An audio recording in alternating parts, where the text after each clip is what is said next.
Alors, combo ya batu ou équipe de Mabwilo. Dans un A. Ba charge au Karina tika na Kinshasa ou tika pe na poto. Baza A. Héritier le bien. Et le réseau dérangé bino pour à l'omi en ma charge. Mais c'est tout à fait normal. Boeba héritier pour Nanan, par exemple. Ça dit, Fimora Ranabino, à présenter Rabino, Papouche, Tala Naniboué, Tala Okinganiboué. Vous avez charge. Alors, est-ce que vous permettez de faire la charge à Karine? Bien sûr, il faut tant. Est-ce que vous permettez de faire Kinshasa nazo kiteroyinda awa? Est-ce que vous permettez de faire la charge? Avec plaisir. La charge à Karine. Plaisir. Audio, audio, moko na moko. Il faut ça boulagnon. Mais audio, tout ça la deuxième émission. On tout ça on anda côté libanda.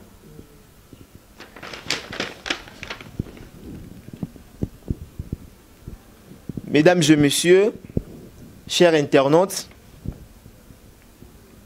voici les noms de charge de Karine. Na numéro 1, charge Aliboso.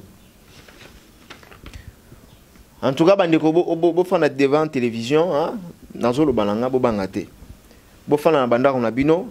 Benga déjà tata moi si soza na poto, benga tata moi si Mike Lukamaza na Kinshasa, na ina banda déjà ba koma ba charge. Charge ngolo bani, charge ça Mikala. Okoyi pe omemele li papa. Hein? Donc mutazo na bino okoyi aussi mbele pe saki. Oza mukala, oza ba charge. Collaborateur te me mukala. J'étais collaborateur na net ni. Azana game ni net na la fille on a yepsanga. Bien qu'on n'a pas de relation avec cette fille, mais il s'en a quand même. Toko ça rappelle bato pototé, balembi toko si bon peu moins trop. Comprends? Fille on a na bango tout. Na la team na la pesa. Nan pesa la musala, nan pesa la musala. Voilà. Naza peut pour na côté la moto. Numéro 1, première charge. Moto pe na charge à makasi. Il y a consommateur, il y a courant, il y a groupe électrogène. Il y a macor. Dans le ba combo na bango, ba prénom na bango na ba non na bango. Niamakor Angunza Mbalambe. Angunza Mbalambe. Oui, combo ba pesinga. Et tu as combo ka ba to pesinga ya ye. Ngala baki na koyana ba identité ya ba nyonso na nyonso. Niamakor Angunza Mbalambe. Première charge. Le numéro 1. Number 1. Deuxième, au numéro 2, c'est qui? Pour na boka nganga gutite. Pour les sanga le lemo, pour na beta na bossa na combat. Deuxième, Pamela Chekola. Au numéro 2, c'est Pamela Chekola. Ah, il prend la charge à poteau. Oui, charge. Quand ça charge, on les met les potos. Qui mouka les met les potos. Oui, oui, papa. Qui ne risque rien à rien. Voilà. Troisième charge. Juvenal Kibala. Juvenal a fait l'émission à Kombolanga. Mais mon frère ami n'a compris l'anga yo. Sozo Luka. Mon Sozo Luka. Nakolo Bandé dit bon. Non, traité quand c'est déchargé. Non, s'occuper de nos fraîches. Au moins, on a dégagé sur ligne.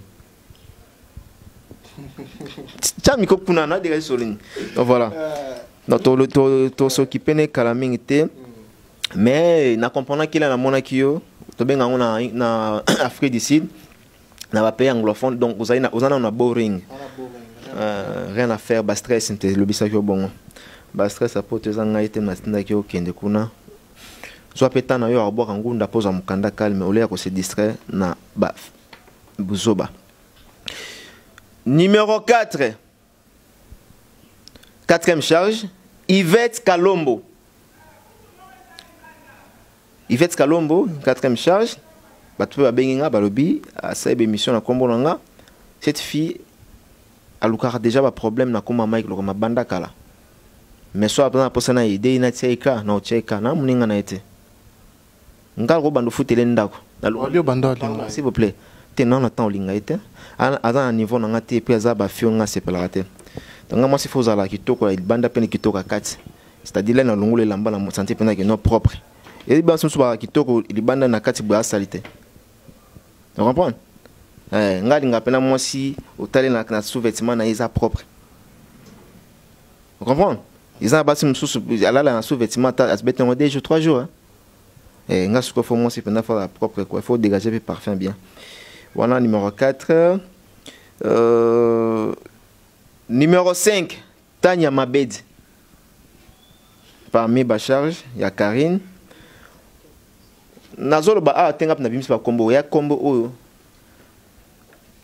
Nazui. Et pas nan. Mais je parlais avec Héritier. Donc, liste, parmi ma charge, ma patron a évolué. Mais il faut pas que ce soit un peu réellement pas héritier. Bolar le bail que non pas la charge avec ya Karine au cas qui était alban à la ligne. C'est soit ça le liste. Abiri Zombori. Abiri Zombori. Zombori. Oui, comment on peut c'est numéro 6. Numéro 6, Abiri. Numéro 6, hein? 6 non, voilà. Numéro 7, tout ça na Janvier Masombolo. Janvier Masombolo. Et bien, parce que nous attendons bango na ibeta elongi na bango te. Ba excusez nga aka liste ba twatela inga. Ba ndeti ye na ibina nga kutu yete. Masombolo. Janvier Masombolo. Voilà numéro 7. Numéro 8. Leketu Mamonamboa. Oh. S'il vous plaît, vous allez concentrer. Vous allez concentrer. Naba ina okita Kinshasa. Ngayo nazana Kinshasa. Oh.